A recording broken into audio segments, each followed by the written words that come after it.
Folks, welcome back to the Keep Going podcast with Vin Kennedy. I'm your host, Vin Kennedy. Today's episode really going to be about we grow through what we go through, and it's going to get deep, be completely honest. Some things I'm really going to touch on are personal things that I've dealt with, overcame, and some things I think that would relate to a lot of people. I think we all go through these certain things to a degree, whether they kind of take over or we get lost in them is where we're all battling them. And with that being said, I'll just dive right into it. It's really about like anxiety, depression. In this society we live in, these are just such common difficulties that we all face. I mean, I don't know anybody that isn't anxious from time to time. Of course, how much of your time that consumes is really the degree of which you're dealing with it, the degree of which you're doing the self-work to get past it.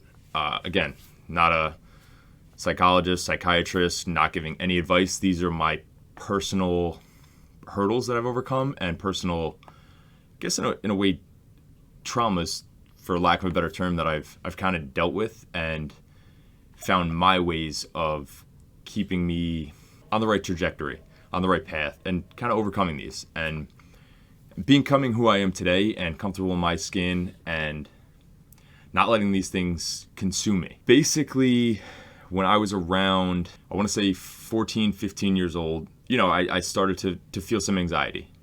Prior to that, I think I've said it before, best childhood in the world, wouldn't change a thing.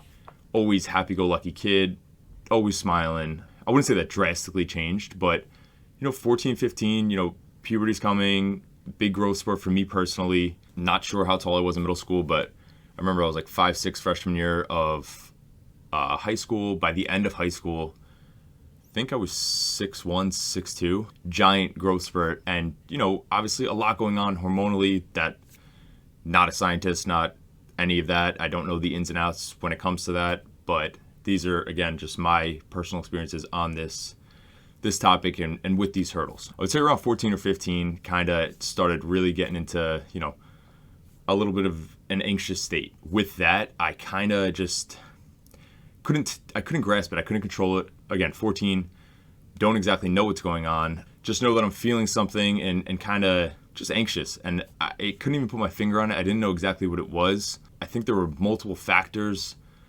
Again, body growing, growth spurt, just a lot of things influencing it, a lot of things changing. In a new high school, not really enjoying that high school, to start. I believe it was sophomore year when it really began. So started basically being in classes and having a form of, which I didn't know at the time, of disassociation. And it stemmed from just creating massive anxiety within myself. I didn't even know what that word meant until probably last year. It's funny how you kind of learn backwards when you deal with these types of things. Wish my current self could have talked to my younger self. But again, we need all experiences, so wouldn't change a thing. Honestly, anxiety hit hard. With that, it kind of trickled into a form of depression. With that, it's just, you're 14, 15 years old. I felt like I was kind of losing control. Didn't have a bearing on my mind, and that's a scary thing when you're kind of trapped inside of your own head, and you can't even help yourself. It's I was listening to a podcast, and the guy actually put it perfectly. It's a fog. It's a fog that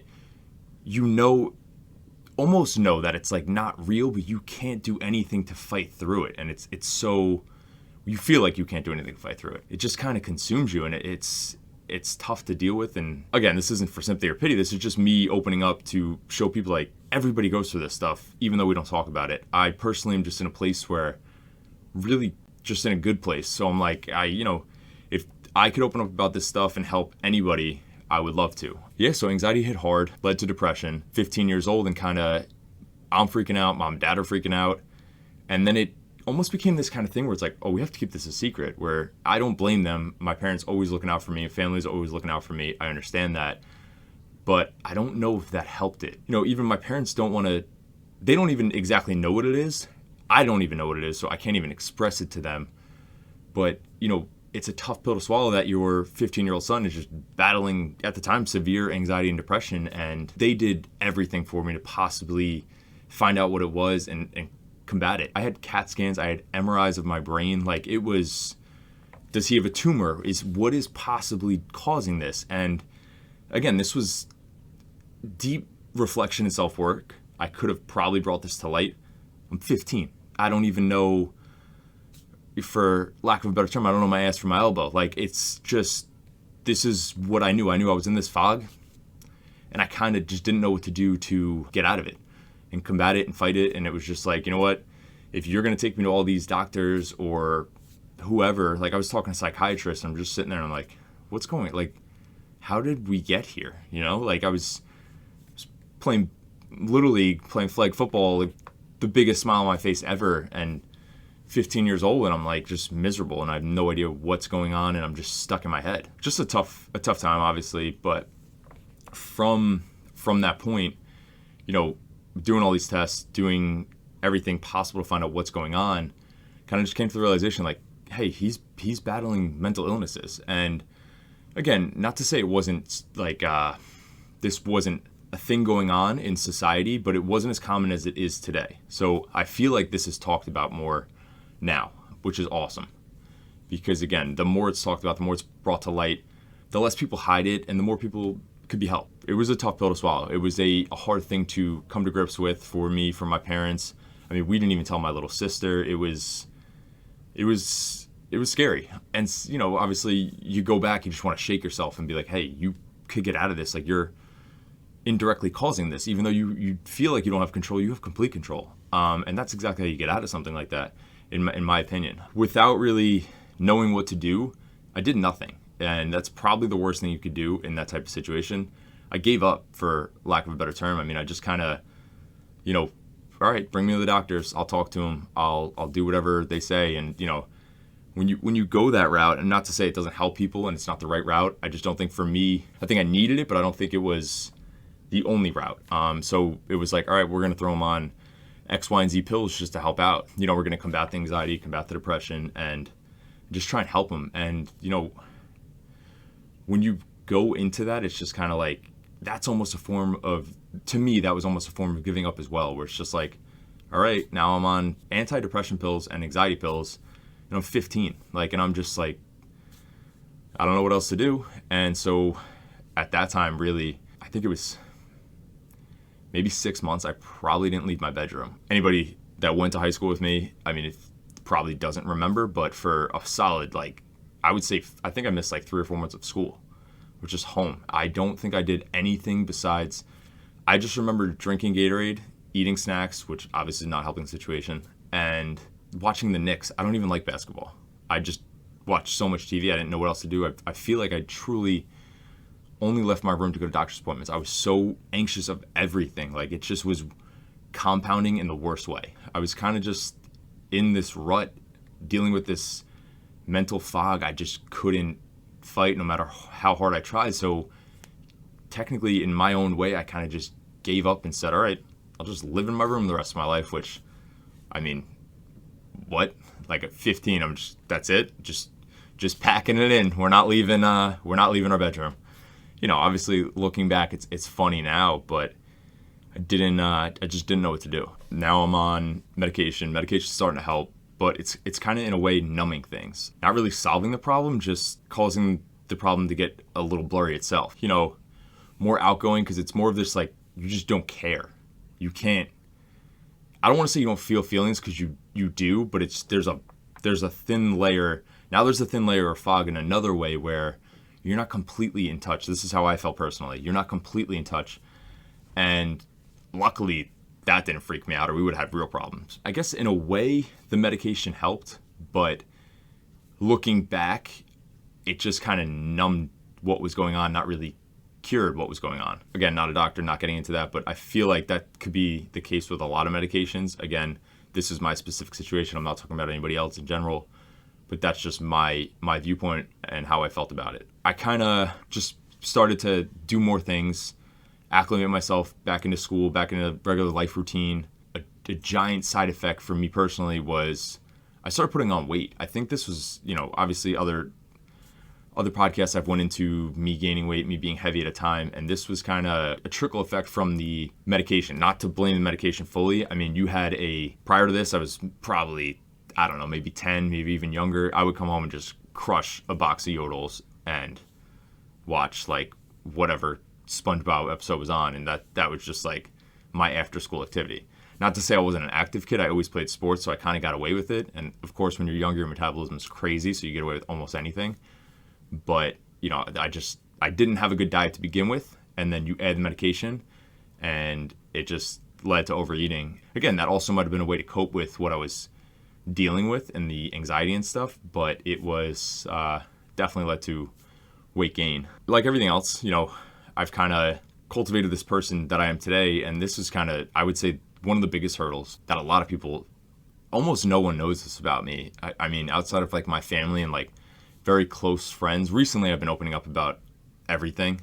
I have this idea where if everybody knows everything, there's no secrets. For me personally, I think, you let everybody in, and, people are either going to like you or dislike you regardless. I mean, even this podcast in general, I'm sure there's people out there like, why does he have a podcast? And I don't know either, but here we are. You might as well just be yourself, because you're getting judged no matter what. You're almost being scrutinized no matter what, and you have no control of any of it. And something, again, this is we're off path here, but something I love is a quote by Jay Shetty, who actually quotes someone else. I can't think of the guy's name off the top of my head, but he basically says, "I'm not who I think I am. I'm not who you think I am. I am who I think you think I am." Obviously, it sounds very complicated, but basically, you're just living out of perceived ideas that you think these other people are thinking of you, when really, you'll never know what's going on in anybody else's head anyway. Most people aren't going to say stuff to your face or slide in your DMs and just be rude. It's just not going to happen. So you might as well live the life that you want. Again, this is a complete tangent, but just felt like putting that out there. Now, kind of back to, we grow through what we go through, and the premise of this episode. Yeah, I mean, there's just, the silver lining is I just started doing more, acclimating myself more, forcing myself to do things, which is something I'm huge on now. So it's funny looking back and reflecting that this was kind of going on in a way that helped me back then, which is something that's really propelling me forward in my future now.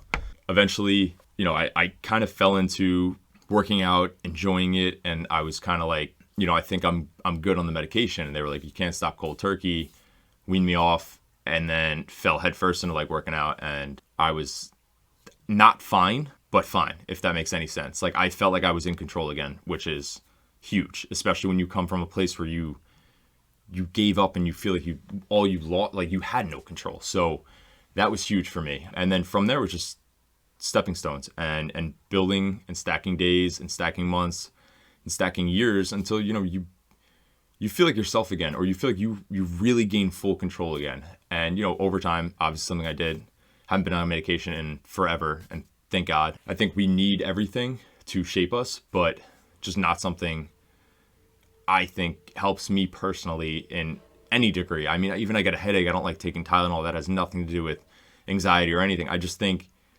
I have things in place that keep me where I need to be mentally, physically, emotionally. I meditate, I journal, I do little things that just keep me grounded, and working out is huge. And I think that's just so much better for me personally as my form of medicine. And to kind of touch on the thing I said earlier about my parents and family kind of like keeping this stuff a secret, I mean, this was kept from almost everyone until I decided to start telling people and opening up about this. If it was up to my parents, probably no one would know till this day. And it would just be hush hush, never talked about. And I don't think that's the right way to go about it either. I'm not saying that they're doing anything wrong. I completely understand where they're coming from. And in their eyes, it was just a form of protection. But that's just not how I like to do it. And I think opening up about this stuff really can make a change for other people. And that's, again, the premise of this whole podcast. I kind of go into it in other episodes, but I really think that everybody has a story and everybody deals with stuff and kind of copes with things in their own way. And shining a light on these things is what can help people in really tough spots, even if you don't know it. Honestly, my wish almost for this specific podcast is to help someone, and for no other reason than just to put them in a better situation. Like, I don't even need to speak with them. I hope this just finds someone, I don't know, whoever it could be, and just kind of like helps them out of whatever they're in, big or small, doesn't matter. And that's the kind of what brings me to my next segment, which a lot of people kind of play victim and poor me, and that's not what I'm trying to do at all. I'm really not. And I think that's a weird game to play. I think we're all on our own path. We all have our own journeys. We all have just struggles and ups and downs, and life is just these waves, and you can never get too high. You never can get too low. Of course, times you're going to get low, and it's about what you do to pick you back up and who you have around you. Obviously just mentioned my parents. I mean, if I didn't have them with me at that time, and, as amazing as they are, and, even my siblings and my family and friends, because sometimes you don't have to directly know what's going on with someone to help them, and you don't need to do something so crazy to help people. Something I've been doing too now is, I guess because of my past experiences, I ask people like how they are, but I actually mean it. I mean, we all say, oh, how are you doing? But like, there's certain people I pull to the side if I feel like, maybe they're going through something. I try and pick up on things like that. And I really just ask, like, are you okay? Like, what's going on? And I try to be helpful in whatever way I can. I've been at my personal low. We all have our ups and downs, our highs and our lows. And it's not a competition with anybody. I don't think you can't win. That's not a competition. Anybody could win. It's, bragging about your lows. It's a crazy game. Yeah, touching on that, I mean, we need the highs and the lows. We need the waves of life. And we kind of, that's where we grow. That's where we evolve. That's where we learn. That's where, if you sit down and reflect and do the inner work, you get better. It doesn't have to be anxiety or depression or mental illness. It could be anything. You only lose when you stay down.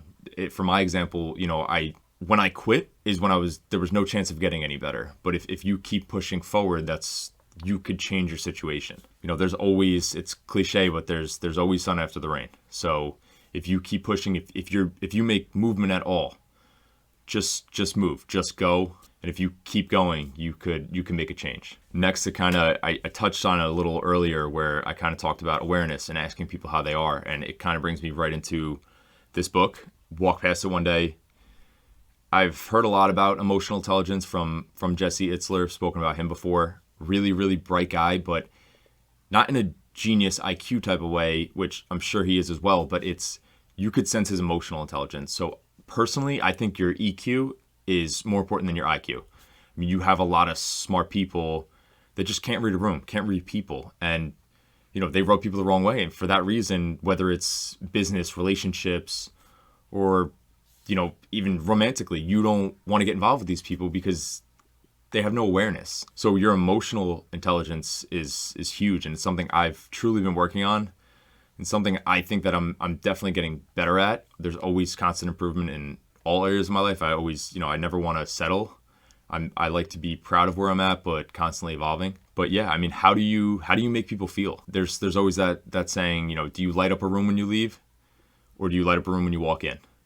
Are people excited to see you? Are you making positive change? Are you a pessimist or an optimist? Do you help, or do you add fuel to the fire? I mean, that's really what it comes down to, and that's partly your emotional intelligence. There's a whole array of emotions and things to be in touch with that make up your emotional intelligence, but a huge one is awareness. And one of the best compliments I've ever gotten was actually from my little sister, and she said you have a way of making people feel special. Even if they're not the focal point in that room or at that party, or, just you have a way of kind of making people feel included. Again, this kind of goes back to an early podcast too, depending on how you know me, when I am in my outgoing state, for lack of a better term, because again, there's some situations where I like to be silent. I like to take inventory. I like to just kind of observe. When I am outgoing, I like to think that what she said is true, and I am kind of like being that resource for people that maybe are down or just not feeling included, and you kind of just bring them in. And I think that kind of, it goes back to emotional intelligence. It goes back to awareness. It goes back to this book. And reading this, obviously, that brought light to things that made me more aware. And now I'm more aware of these things. And it's a way to level up, and to level up in the sense of helping others. And selfishly, when we help others, we're helping ourselves, because I'm sure everybody feels, you do something good for someone, you feel better. You feel right. It's the right thing to do. Not to get even darker, but people will say, and even I've said it in the past when kind of playing, in that dark spot, in that almost victim state where of giving up. It's like, why me? Why is this happening to me? Like, it's always me, bad things always happen to me. First off, I'm a big proponent in what you say and what you put out there. You're basically asking for, you're attracting. I try to just be my best to put positivity out there just because that's what I want to attract. That's what I want around me. Even I know that sounds, cookie cutter and spiritual, but it's true. And even if it's not, it's just a way I rather live my life. Again, goes back to, I rather believe in Santa Claus. I've had some pretty traumatic losses in my life at a younger age in my family. And I kind of look back and I'm like, I don't think if I went through what I did in early high school, I don't know if I would have been equipped to handle the situations that came later on in life. So I think really, even the good and the bad, I think it's all part of our path. And weirdly, all does happen for a reason, whether we see it at the time or later on, or if we never understand it. I think we need every piece of the puzzle to kind of figure life out as a whole. I lost close loved ones at a young age in kind of dramatic fashion. And again, not for today's episode, not going to get into, the specifics of those situations, but I don't think I would have been equipped. I don't think I would be who I am today without going through my anxiety and my struggles in my younger teen years to then get me over some more traumatic hurdles. Again, that's what life is. It's the waves. It's the ebbs and flows. It's the highs and lows. And, again, it goes back to the focal point of this. We go through what we grow through, and it's the truth. And certain things I still don't know why have happened in my life. I don't play victim though. It's tough because you don't want things to happen. Like, did I want to deal with loss in my family? Absolutely not. But it's just something you have no control over. So it's kind of like you got to kind of detach from feeling that clinging feeling. You kind of have to just be at ease with certain situations, even if you think you never can. It's just a difficult loss. For sure is a difficult thing to understand. The mind is a difficult thing to understand, especially when, going back, you're doing it to yourself indirectly. Like a lot of this we put on ourselves, we do to ourselves. But again, the loss and stuff, that's not for today. I don't think I would be who I am today without everything I've been through. I think you need all of your experiences to shape you and to really mold you into who you're supposed to be for yourself and for other people, for your family, for your friends, everybody. I mean, we all have a bigger impact on everyone around us than we think we do. And you might never even hear it from another person. You might never even see it, but you're influencing people for good or for bad. And it kind of goes back to, how do you want to influence people? Do you want to be a light, or do you want to take light away? It's really what it comes down to. And lastly, obviously got pretty dark, got pretty deep, kind of opened up a bit, but really thankful for, all of my family, all of my friends, anyone who supports me, whether I know it or not. Of course, those people are at the forefront and, kind of at the focal point of everything I do. Without them, I wouldn't have gotten through my darkest days. Without them, I won't get through my darkest days to come. Even in my bright days, they wouldn't be as great, celebrating and enjoying the company of friends, families, loved ones, coworkers. Of course, you could be a lone wolf, but wolves are they're stronger in a pack. So it's something to note. And that's kind of what I got today.